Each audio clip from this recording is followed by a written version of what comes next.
welcome back. So today we are picking up a new chapter for you people, class 10th NCERT history, chapter 1 nationalism in Europe. ये chapter usually क्योंकि ये बहुत लेंदी है तो काफी बच्चों को डिफिकल्ट या बोरिंग लगता है. As because it is very lengthy, so many of you are not able to register each and every information. We are not discussing the entire chapter in this one video because chapter बहुत लंबा है. So the chapter will be discussed in short videos from here on. So जो आज की पहली video है इस chapter पर, this video contains the topic age of revolutions. अब इस स्टोरी में पहले क्या हुआ मैं उसका थोड़ा सा आपको रिवीजन दे देती हूं, आपको थोड़ा सा स्टोरी बता देती हूं ताकि आप लोग कनेक्ट कर पाए इस टॉपिक के साथ. सो ये जो चैप्टर है वो बेसिकली शुरू होता है तब से जब फ्रांस ने अपने देश में फ्रेंच रेवोल्यूशन किया था. अब we all know that France was the first country जिन्होंने ऐसा रेवोल्यूशन अपने देश में लेकर आए जहां पर they have thrown away their king, they have changed their political system, they have changed their constitution and they have brought a new change which was democracy. इससे पहले डेमोक्रेसी के बारे में लोगों ने सिर्फ सुना था, उनके पास ज्यादा इंफॉर्मेशन नहीं थी क्योंकि किसी भी देश में ये सिस्टम एग्जिस्ट नहीं करता था. इसीलिए ही फ्रेंच रेवोल्यूशन हम लोगों का 9th क्लास में पहला चैप्टर है और सबसे इंपॉर्टेंट चैप्टर भी है. और फ्रेंच रेवोल्यूशन के एंड में क्या हुआ, नपोलियन वहां के एम्परर बन गए. He became the dictator of France in 1804. और ये जो चैप्टर है क्लास 10th का, ये नपोलियन की डिफीट से शुरू होता है. This chapter begins with the defeat of Napoleon in 1815 in the battle of Waterloo by 4 supreme powers, Russia, Prussia, Austria and Britain. इन 4 मेजर पावर्स ने नपोलियन फ्रांस को हरा दिया था. After which they have signed treaty, they have signed a peace treaty of Vienna, and the treaty was signed in Austria and it was headed by the chancellor of Austria who was Duke Metternich. नाम बहुत important है, बहुत दफा questions आते हैं Duke Metternich से related, 1 marker में भी, एंड ड्यूक मेटरनिक की कुछ स्टेटमेंट्स भी हैं उससे रिलेटेड भी काफी क्वेश्चंस आ जाते हैं. सो बहुत ध्यान से आप जब भी पढ़ें, बहुत ध्यान से पढ़े और नोट करते रहे हर चीज. ट्रीटी के पास होने के बाद फ्रांस में जहां पर कॉन्स्टिट्यूशन, डेमोक्रेसी, कॉन्स्टिट्यूशनल मोनार्की ऐसे सिस्टम्स एग्जिस्ट कर रहे थे, इस ट्रीटी ने दोबारा फ्रांस में कंजर्वेटिज्म एस्टैब्लिश करने की कोशिश की. कंजर्वेटिज्म क्या होता है, वो तरीका जहां पर पुराने तौर तरीकों से देश को चलाया जाए. The system where we have to run the country on the basis of prior set rules और नॉर्म्स लाइक मोनार्की. तो फ्रांस में दोबारा से बर्बन किंग, न्यू किंग को बिठा दिया गया जिनका नाम था लुई फिलिप. सो एक नए किंग बिठाए गए थे.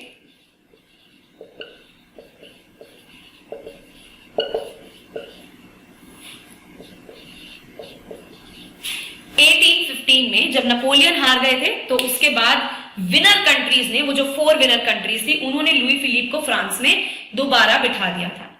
बट लोगों को कभी भी लुई फिलिप अगेन पसंद नहीं आए क्योंकि France already democracy, constitutional monarchy, constitution, equality, liberty, fraternity इन सब से वाकिफ हो चुका था. फ्रांस को पहले से पता था कि मोनार्की से बेटर सिस्टम एग्जिस्ट करते हैं. हेंस वो लोग लुई फिलिप को अपना राजा मानने में थोड़ा सा हिचकिचा रहे थे. They wanted the democracy back, they wanted that change back, liberalism back in their nation.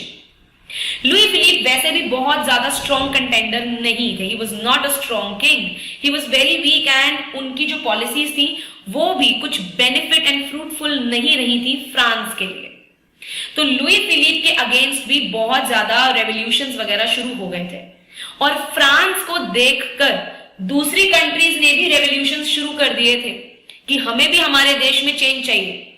कोई कोई देश चाहते थे अपना कल्चरल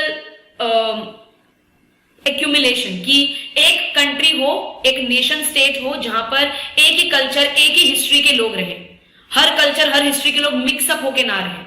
अब देखिए, जो राजा होते हैं, the Kings, whenever they win any territory, they turn it into their kingdom or a part of their kingdom. अब वो जो टेरिटरी है उसके अंदर दूसरे कल्चर, दूसरी रिलीजन के लोग भी रहते हैं, बट उन्हें फॉलो वही करना पड़ता है जो किंग उन्हें ऑर्डर करे, जो किंग उन्हें समझाए, जो बताए। अब अगर किंग उनके कल्चर, उनके रिलीजन को रिस्पेक्ट नहीं करता है, इस केस में ऐसे लोग किंग के अगेंस्ट हो जाते हैं।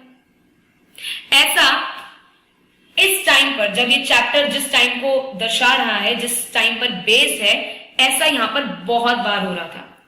अलग अलग एरिया के लोगों को ये रियलाइज हो गया था कि एक नेशन स्टेट, एक कंट्री बनाना कितना जरूरी है।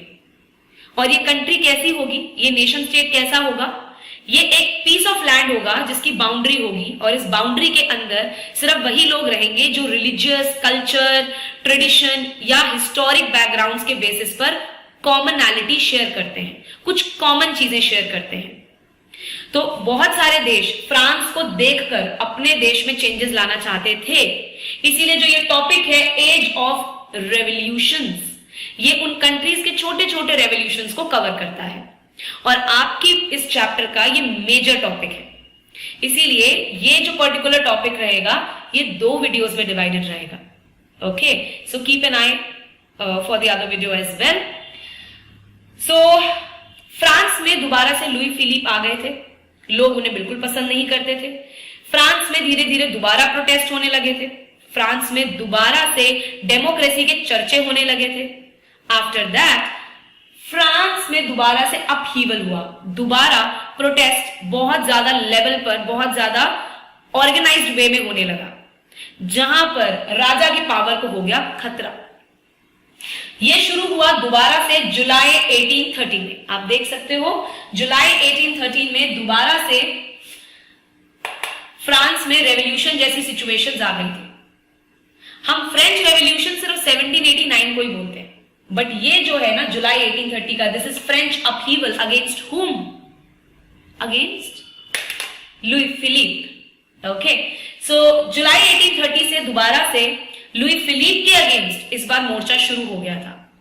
आप लोगों की हमारी बुक में आगे चैप्टर में पार्ट्स के अंदर 1845 एंड 1848 की भी स्टोरी लिखी हुई है। 1845 की जो स्टोरीज है ना, 1845 की स्टोरी डिस्कस करती है सिलीशिया विलेज।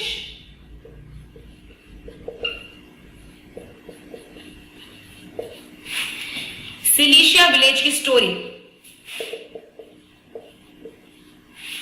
इस स्टोरी में क्या हुआ था, इस सिलीशिया विलेज के अंदर बहुत सारे वीवर्स रहते थे। ठीक है, ये पूरा विलेज एक्चुअली वीवर से ही भरा हुआ था, वीवर्स जो कपड़े की बुनाई करते हैं। तो होता क्या था, किंग के अंडर जो नोबल मैन थे, लुई फिलिप के अंडर जो नोबल मैन थे, वो नोबल मैन बिल्कुल भी इन वीवर्स को सही अमाउंट पे नहीं करते थे। वो इन्हें प्रॉमिस करते थे कि हम आपको यह अमाउंट देंगे, बट एंड में उनके सामान में, उनके काम में कुछ गड़बड़ी निकालकर उन्हें कम पैसे पे करते थे और खुद उस सामान को हाई रेट्स पर मार्केट में बेचते थे। सो खुद वो जो कॉन्ट्रैक्टर्स थे वो बहुत रिच थे, और ये जो विलेज के रियल वीवर्स थे जो असली काम करते थे वो बहुत ज्यादा पुअर थे।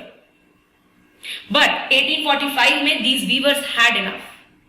They decided to protest and they marched towards the houses of those contractors. उन कॉन्ट्रैक्टर्स के बड़े बड़े घरों में ये लोग घुस गए। उन्होंने देखा कि उनके घर कितने बड़े हैं, वो लोग कितने आराम से रह रहे हैं, जबकि दूसरी तरफ on the other hand these weavers they were fighting to earn decent amount to earn their bread, right? तो इन विलेजर्स ने क्या किया, इन वीवर्स ने, इन विलेजर्स ने उन लोगों के ऊपर हमला कर दिया, उनके घर का सामान तोड़ा, इवन वेयर हाउसेज में जो स्टॉक पड़ा हुआ था कपड़ों का उनमें भी आग लगा दी थी। इसके बाद ये जो कॉन्ट्रैक्टर्स थे वो अपनी जान बचाकर भागे। उन्होंने दूसरे गांव के लोगों से हेल्प मांगी, बट उन्हें कहीं भी हेल्प नहीं मिली, क्योंकि ऑब्वियसली कॉन्ट्रैक्टर्स हर गांव में, हर एरिया में गरीबों के बीच में बदनाम हो चुके थे। इसके बाद उनकी हेल्प जब किसी ने नहीं करी तो उसके बाद कॉन्ट्रैक्टर्स ने अपनी जो अपील है वो किंग के साथ करी। इसी सिचुएशन के बाद से लुई फिलिप से तो और ज्यादा हेट्रेड हो गया, स्पेशली द वर्किंग क्लास को, क्योंकि लुई फिलिप उनकी हेल्प कर रहे हैं जो बिल्कुल भी सही काम नहीं कर रहे हैं। They are doing corruption or black marketing and they are not paying the weavers the exact amount they have promised them. Extortion कर रहे हैं वो लोगों का।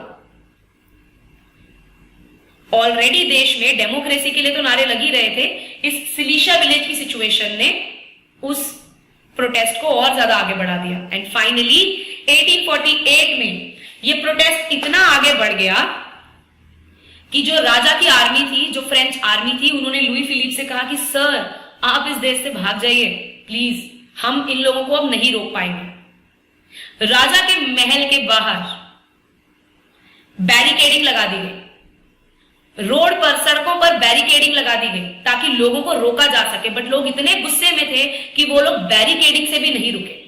लुई फिलिप फ्लेड फ्रांस, वो फ्रांस से तो भाग गए थे और आर्मी जो थी उन लोगों ने, जो फ्रांस के लोग थे, उनकी मर्जी मान ली थी, दैट इज कि अब वहां पर डेमोक्रेसी और न्यू सिस्टम आएगा, कोई राजा या कंजर्वेटिज्म रूल नहीं करेगा। तो ये थी स्टोरी फ्रेंच अपहीवल की। मैंने आपको पीछे की कहानी भी बता दी है कि लुई फिलिप कैसे आए, और ट्रीटी ऑफ वियना वो आपको जरूर पढ़ना है, that is the important part of this chapter. जुलाई 1830 में शुरू हुई, दिस इज इंपॉर्टेंट। 1845 में सिलीशिया विलेज की स्टोरी है, and then finally in 1848 Louis Philippe had to fled the country and army accepted what the French people wanted. यहां पर हमारे फ्रेंच अपहीवल का टॉपिक ओवर होता है। फ्रांस से इंस्पायर होकर बाकी कंट्रीज ने भी किए हैं प्रोटेस्ट, बाकी कंट्रीज ने भी लड़ाइयां लड़ी हैं, तो वो देखते हैं। नेक्स्ट है ब्रसेल्स। आपने इसका नाम कहीं सुना है ऑलरेडी किसी दूसरे चैप्टर में, अगर नहीं याद आ रहा है तो मैं बता देती हूं। ब्रसेल्स कैपिटल है बेल्जियम की, and you people have heard about this area.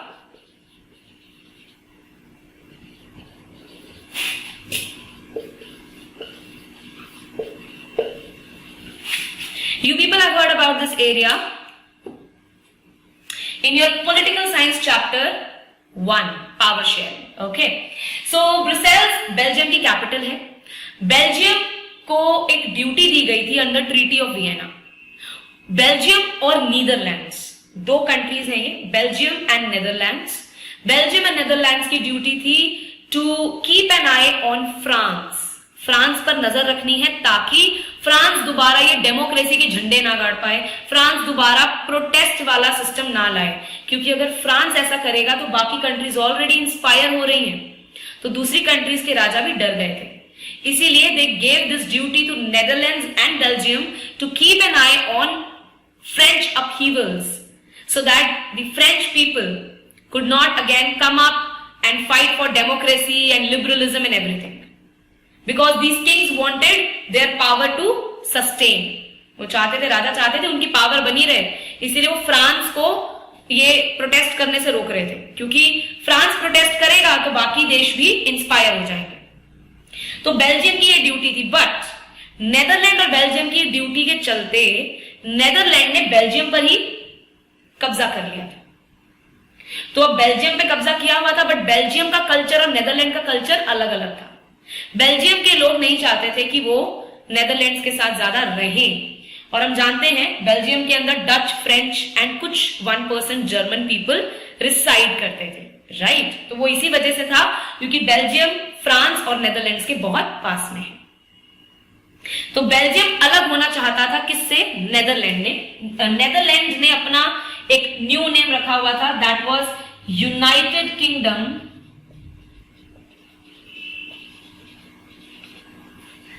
Of Netherlands.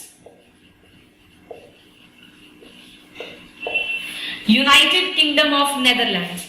अब इस यूनाइटेड किंगडम में कौन कौन यूनाइटेड था? इस यूनाइटेड किंगडम में नेदरलैंड्स था, साथ में बेल्जियम था, साथ में बेल्जियम था।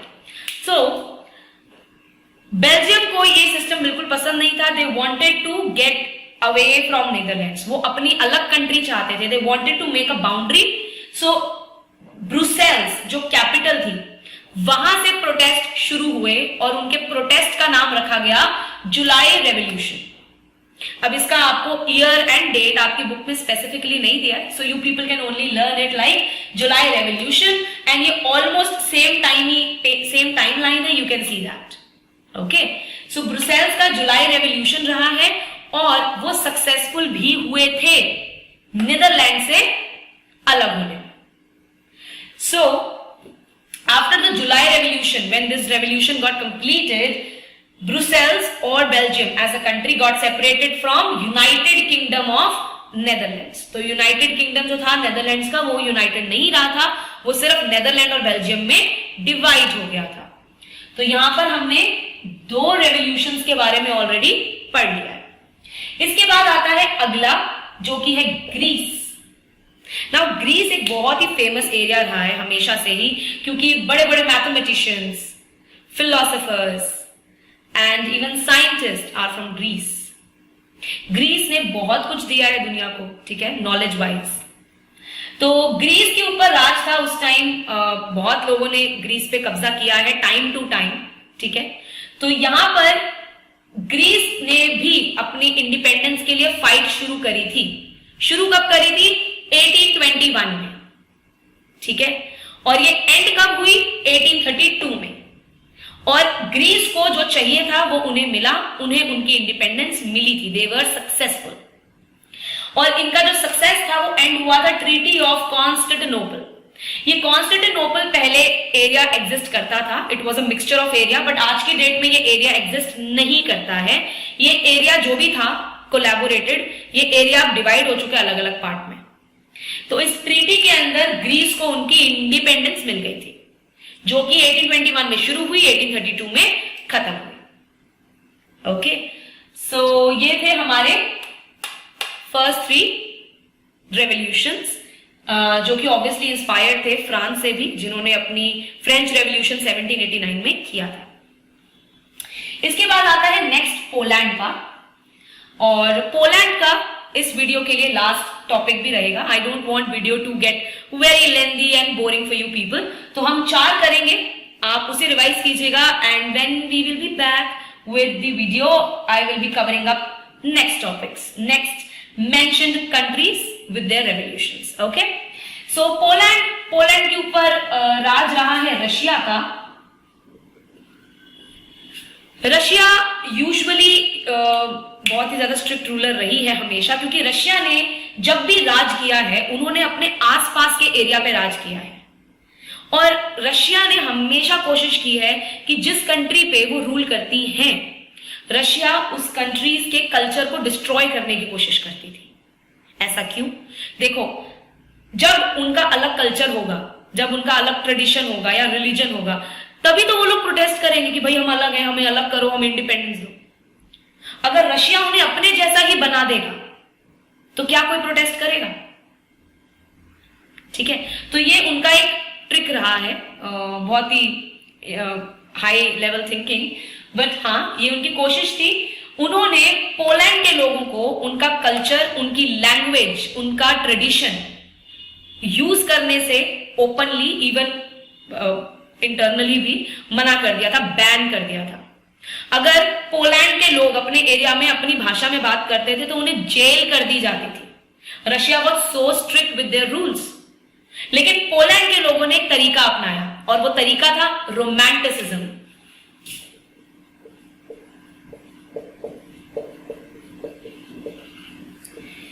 रोमांटिसिज्म क्या है, ये आप लोग डेफिनेशन इसकी जरूर सर्च कीजिएगा, लेकिन मैं आपको यहां बताऊंगी भी। ये एक कल्चरल मूवमेंट है। बेसिकली रोमांटिसिज्म क्या कहता है, जैसे हम बोलते हैं ना नेशनलिज्म, ठीक है, तो अपने देश के प्रति प्यार। रोमांटिसिज्म कहता है अपने जो कल्चर है, जो ट्रेडिशन है, अपनी जो लैंग्वेज है, उससे रोमांस, उससे प्यार करना। रोमांटिसिस्ट यानी कि जो रोमांटिसिज्म में बिलीव रखते हैं, वो लोग मानते हैं कि scientific methods, statistics and mathematic facts, ये सब कुछ नहीं होता। जो होता है लैंग्वेज होती है, कॉमन जो कल्चर होता है वो अच्छी चीज है, उसके बेसिस पर एक देश बनना चाहिए, उसके बेसिस पे फीलिंग को जनरेट करना चाहिए।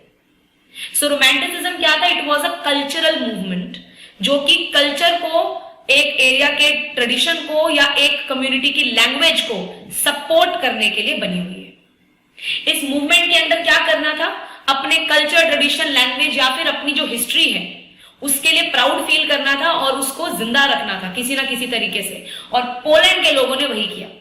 पोलैंड के लोगों ने, डिस्पाइट कि ये रूल था कि पोलिश भाषा नहीं यूज करनी है, they started using their language. वो रशियंस उनको दिखते थे, उनके आगे पोलिश भाषा में बात करते थे। इसी वजह से बहुत सारे लोगों को जेल भी हुई थी।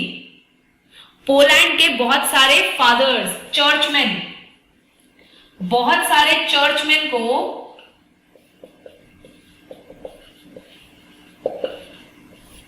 साइबेरिया में जेल में डाल दिया गया था। रशियंस ने किया था ये। क्यों? क्योंकि ये जो प्रीस्ट थे ना, ये जो चर्च के प्रीस्ट थे, these people were giving knowledge about Polish culture, Polish tradition, and they were giving all this lecture in Polish language, जो कि रशियंस ने मना करी थी। बट पोलैंड के लोग रोमांटिसिज्म फॉलो करने लगे, अपने कल्चर में प्राइड लेने लगे, और उस प्राइड के चलते ये प्रीस्ट ने लोगों को पोलिश कल्चर के बारे में सिखाया, जिसकी वजह से उन्हें साइबेरिया के अंदर जेल कर दी गई। पोलैंड को ये जो रेवोल्यूशन हम पढ़ रहे हैं, अभी तक ऊपर के तीनों लोगों को उनके हक की चीज मिली थी, बट पोलैंड को आजादी नहीं मिल पाई थी। इवन 18th सेंचुरी के अंदर तो ये हाल हो गया था कि ये जो बड़ी बड़ी पावर्स थी, ये रशिया, ब्रिटेन, इन लोगों ने पोलैंड को आपस में डिवाइड कर लिया था। पोलैंड अपना प्रोटेस्ट करता जा रहा था, बट पोलैंड डिवाइड कर लिया था। पोलैंड को 18th सेंचुरी के एंड तक भी सक्सेस नहीं मिला था। even if they were following romanticism, उन्हें सक्सेस तो नहीं मिल पाया, but the major power, they divided Poland and they started to rule in their particular portions of Poland. Okay, so Poland तक हमने कवर कर लिया है, and we'll be continuing with unification of Germany, Italy and Britain in the next lecture. Till then, you people need to revise whatever we have done. Please read from your NCERTs because that is very, very important. And for more questions, you people can visit Pooja Bhatia Classes YouTube channel. You can type the name of the chapter and you will find a lot of PPTs and videos and explained question answers so that आप लोगों का revision बहुत अच्छा हो जाए. Study well.